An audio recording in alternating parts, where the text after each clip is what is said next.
大家好，欢迎收看扣码电竞。杭州亚运会正在进行之中，电子竞技项目英雄联盟的比赛还处于小组赛阶段，韩国队是顺利晋级8强，后续将很有可能在半决赛阶段与中国队相遇。Faker 方面最近也是成为了亚运会大明星，在中国得到了大量的追捧。Faker 选手在全世界范围内有着很高的知名度和粉丝量，在中国更是如此。在来到杭州之后， Faker 不仅是被观众簇拥，而且还被很多其他项目的运动员主动要求合影，采访阶段也是得到了国内外媒体的重点关照。Faker 也是没想到自己这么受欢迎，接受采访的时候疯狂竖大拇指，并且感谢中国观众和其他项目的运动员。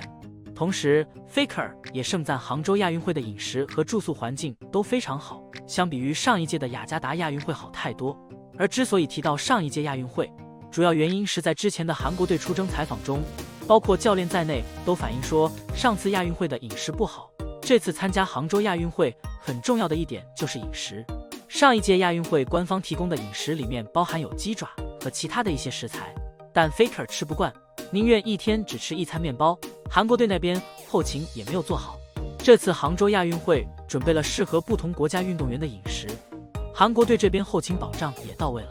没想到的是，在 Faker 来到亚运会成为大明星之后，却爆发了一个新的争议，主要是在电竞圈论坛里面爆发了一场关于 Faker 与马龙谁的知名度高，谁的地位更高的争论。事情的起因是有观众发布了一个 Faker 和马龙谁知名度更高的投票帖，在这个投票帖子中 Faker 是占据领先，然后大家就开始吵起来了，关于 Faker 和马龙谁知名度高，谁地位更高，谁赚的钱更多的讨论层出不穷。在争吵的过程中，也开始有人发表比较极端的言论和观众直接开始攻击 Faker 和马龙，攻击 Faker 上不了台面。英雄联盟也只是电子竞技其中的一个项目，电子竞技没落了，乒乓球都不会没落，没资格碰瓷中国大满贯运动员。很多 KRD 看的亚运会都做不到支持中国队，跑去支持韩国队的大量 Faker 孝子粉丝令人作呕。喷马龙的说现在谁还看乒乓球，一个个吹马龙的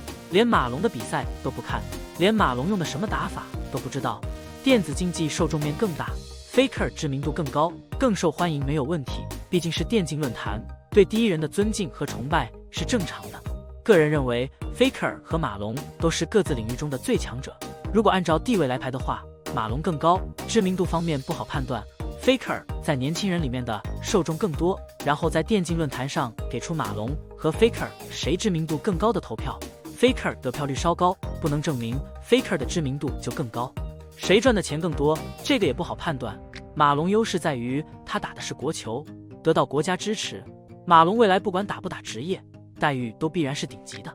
Faker 方面电子竞技其实也是得到了韩国那边的扶持，在韩国电子竞技的地位还是非常高的，但不是最高。Faker 的主要收入来自于自己的年薪、直播，还有就是作为 T1 俱乐部的股东之一，常年节俭，目前已经攒下巨量的财富。电竞选手与国球 GOAT 之间的横向对比，个人认为可以存在，但建议大家理性讨论，拒绝攻击引战的行为，尤其是两个当事人本身没有什么交集的情况下，因为一个话题就直接开喷，这样的行为是不可取的。大家还是把重心放在观赛上。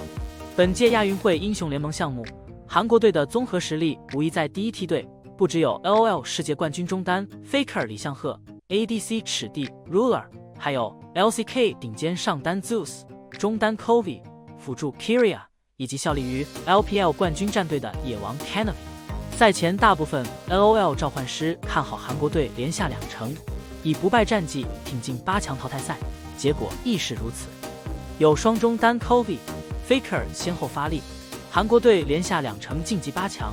他们将在9月27日对决沙特阿拉伯，争夺上半区的半决赛席位。同时，英雄联盟官博带来喜讯，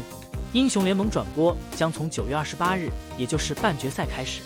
如若没有爆出冷门，中韩大概率在半决赛提前相遇，不容错过。好了，以上就是本期的全部内容。